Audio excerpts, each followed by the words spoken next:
Hello my dear students, നിങ്ങൾക്ക് ഞാൻ ആദ്യമായിട്ടാണ് ഇന്നൊരു ക്ലാസ് എടുക്കുന്നത്. എന്തായി ക്ലാസ്സുകളൊക്കെ സ്റ്റാർട്ട് ചെയ്തോ? നമ്മൾ corporate governance and business ethics എന്ന് പറയുന്ന സബ്ജക്റ്റിലത്തെ ഒരു ചെറിയൊരു പോർഷനാണ് ഞാൻ എടുക്കുന്നത്. സ്പ്ലിറ്റ് ചെയ്തിട്ടാണ് ആ സബ്ജക്റ്റ് എടുക്കുന്നത് എന്ന് അറിഞ്ഞിട്ടുണ്ടാവുമല്ലോ. എന്തായാലും ടെക്സ്റ്റ് ബുക്കൊക്കെ വാങ്ങിച്ചോ? നിങ്ങൾ തിയറി പേപ്പർ ആവുമ്പോൾ ടെക്സ്റ്റ് ബുക്ക് ആവശ്യമാണ്. പ്രത്യേകിച്ചും ഈ യൂട്യൂബ് ലിങ്കൊക്കെ ഇട്ടിട്ട് ക്ലാസ് എടുക്കുന്ന സമയത്ത് നിങ്ങൾക്ക് ടെക്സ്റ്റ് ഒപ്പം ഉണ്ടെങ്കിൽ അതിനനുസരിച്ചിട്ട് നമുക്ക് എളുപ്പമാണ് മനസ്സിലാക്കാനായിട്ട്. എനിവേ, ഞാൻ എടുക്കുന്ന ഭാഗം എന്ന് പറയുന്നത് ബിസിനസ് എത്തിക്സ് എന്ന ലാസ്റ്റ് ചാപ്റ്റർ ആണ്. ഈ ബിസിനസ് എത്തിക്സ് നിങ്ങൾ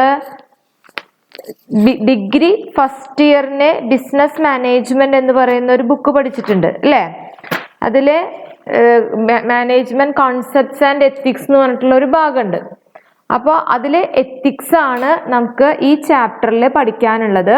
അപ്പോൾ ചെറിയൊരു ഇൻട്രൊഡക്ഷൻ എന്നുള്ള രീതിയിൽ ഇന്ന് നമുക്ക് തുടങ്ങാം. സിലബസ് ഒക്കെ കിട്ടിയിട്ടുണ്ടാവുമെന്ന് വിചാരിക്കുന്നു.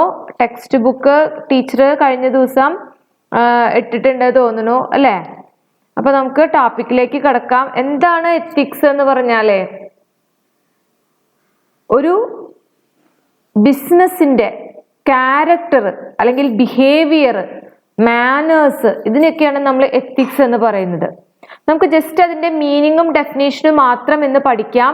The word ethics is derived from the Greek word ethikos which means custom or character.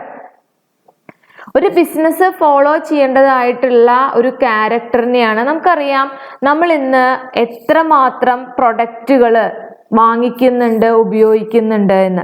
ഇപ്പം നമ്മൾ മെഡിസിൻസ് വാങ്ങിക്കുന്നുണ്ട്. നമ്മൾക്ക് ഒരു അസുഖം വന്നു, നമ്മളൊരു ഡോക്ടറെ കൺസൾട്ട് ചെയ്യുന്നു. ആ ഡോക്ടർ കൺസൾട്ട് ചെയ്ത പ്രിസ്ക്രിപ്ഷൻ അനുസരിച്ച് നമ്മളൊരു മെഡിക്കൽ ഷോപ്പിൽ ചെല്ലുന്നു. അവിടെ നിന്ന് നമ്മൾ മെഡിസിൻസ് വാങ്ങുന്നു, കഴിക്കുന്നു. അതിൻ്റെ കണ്ടന്റ് എന്താണോ അല്ലെങ്കിൽ അത് ഏത് തരത്തിലുള്ളതാണോ എന്ന് നമുക്ക് അറിയുന്നില്ല. അവിടെ നമ്മൾ ചെയ്യുന്നത് ആ ഡോക്ടർ നമ്മളോടൊരു എത്തിക്സ് പുലർത്തും എന്നുള്ളതാണ് നമ്മുടെ മൈൻഡിൽ അല്ലേ? എല്ലാവരും MBBS കഴിഞ്ഞവരൊന്നും അല്ല. അപ്പൊ എന്താ വെച്ചാല് ആ പ്രിസ്ക്രിപ്ഷൻ നമുക്ക് എന്താണോ അസുഖം, ആ അസുഖത്തിനുള്ള മരുന്നാണ് എന്നൊരു ചിന്താഗതിയാണ് നമ്മുടെ മൈൻഡില് അല്ലെ? ചിലര് മാത്രമാണ് കുറച്ചും കൂടിയൊക്കെ എന്തെങ്കിലുമൊക്കെ നോക്കിയിട്ട് ഗുളിക വാങ്ങിക്കുക അല്ലെങ്കിൽ അത് ക്യാപ്സ്യൂൾ വാങ്ങിക്കുമ്പോൾ ഒന്നും കൂടിയൊക്കെ ശ്രദ്ധിക്കുന്നത്. ഭൂരിഭാഗം പേരും ആ പ്രിസ്ക്രിപ്ഷൻ അനുസരിച്ച് മെഡിക്കൽ ഷോപ്പിൽ കൊണ്ടുപോയി കൊടുക്കുന്നു, മരുന്ന് വാങ്ങിക്കുന്നു, കഴിക്കുന്നു എന്നുള്ളതാണ്. അതുപോലെ നമ്മൾ ഒരുപാട് tin food items, packed items നമ്മൾ കഴിക്കുന്നു അല്ലേ? അതുപോലെ ഇപ്പൊ നമ്മൾ ഫ്രൂട്ടി അങ്ങനെയുള്ള സാധനങ്ങൾ നമ്മൾ കഴിക്കുന്നു, അതെല്ലാം പാക്ക്ഡ് ആണ്. നമ്മളൊരു സ്ട്രോ വെച്ച് ആ ഫ്രൂട്ടി കഴിക്കുമ്പോൾ നമ്മൾ ആകെ കൂടി നോക്കുക എന്താണ്, അതിന്റെ മാനുഫാക്ചറിങ് ഡേറ്റ് എന്താണ്, എക്സ്പയറി ഡേറ്റ് എന്താണെന്ന് ജസ്റ്റ് നോക്കും. ചിലർ അതും നോക്കുന്നില്ല. അപ്പൊ നമ്മൾ ഹോട്ടലിൽ പോയിട്ടൊരു ഫുഡ് കഴിക്കുന്നുണ്ട്, പുറത്തെ ആ ഒരു ഭംഗിയും ഒക്കെ കണ്ടിട്ട് നമ്മൾ കഴിക്കും. അതിന്റെ ഹോട്ടലിന്റെ ഉള്ളിലേക്ക് കടന്ന് നമ്മൾ അതിന്റെ കിച്ചൺ ഭാഗത്തേക്ക് പോയി കഴിയുമ്പോൾ നമുക്ക് ചിലപ്പോൾ ഭക്ഷണം കഴിക്കാൻ പോലും തോന്നില്ല അല്ലെ? പക്ഷെ ഇതിലൊക്കെ അവര് പുലർത്തുന്ന ഒരു എത്തിക്സ്, നമ്മുടെ ഹെൽത്തിനും ബോഡിക്കും ഇൻജൂറിയസ് ആയിട്ടുള്ള കണ്ടന്റ്സ് ഒന്നും ആ പ്രൊഡക്റ്റുകളിൽ ഉണ്ടാവില്ല എന്നുള്ളൊരു എത്തിക്സ് ആ സ്ഥാപനം ഫോളോ ചെയ്യും എന്നുള്ളതാണ്. ഇതുപോലെ തന്നെ ഒരു വ്യക്തി എന്നുള്ള നിലയ്ക്ക് നമുക്ക് നമ്മൾ ഫോളോ ചെയ്യേണ്ട കുറെ എത്തിക്സ് ഉണ്ട്, കുറച്ച് ക്യാരക്ടർ ഉണ്ട്, കുറച്ച് ബിഹേവിയർ ഉണ്ട്. എന്താണത്? ആ ക്യാരക്ടർ എന്താ വെച്ചാല് നമ്മൾ മറ്റുള്ളവരോട് മോശമായിട്ട് പെരുമാറില്ല, നമ്മൾ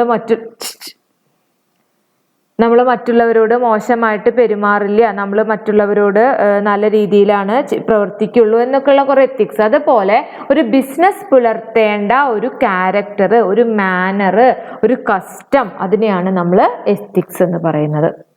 ഇതൊക്കെ കേൾക്കുമ്പോൾ നമ്മൾ പഠിച്ചിട്ടുള്ള ഭാഗം തന്നെയല്ലേ ഇത്? ഓക്കെ, ഇനി ഒരു ഡെഫിനേഷനും കൂടെ പറയാം. In the words of Peter F Drucker, ethics deals with the right action of individual.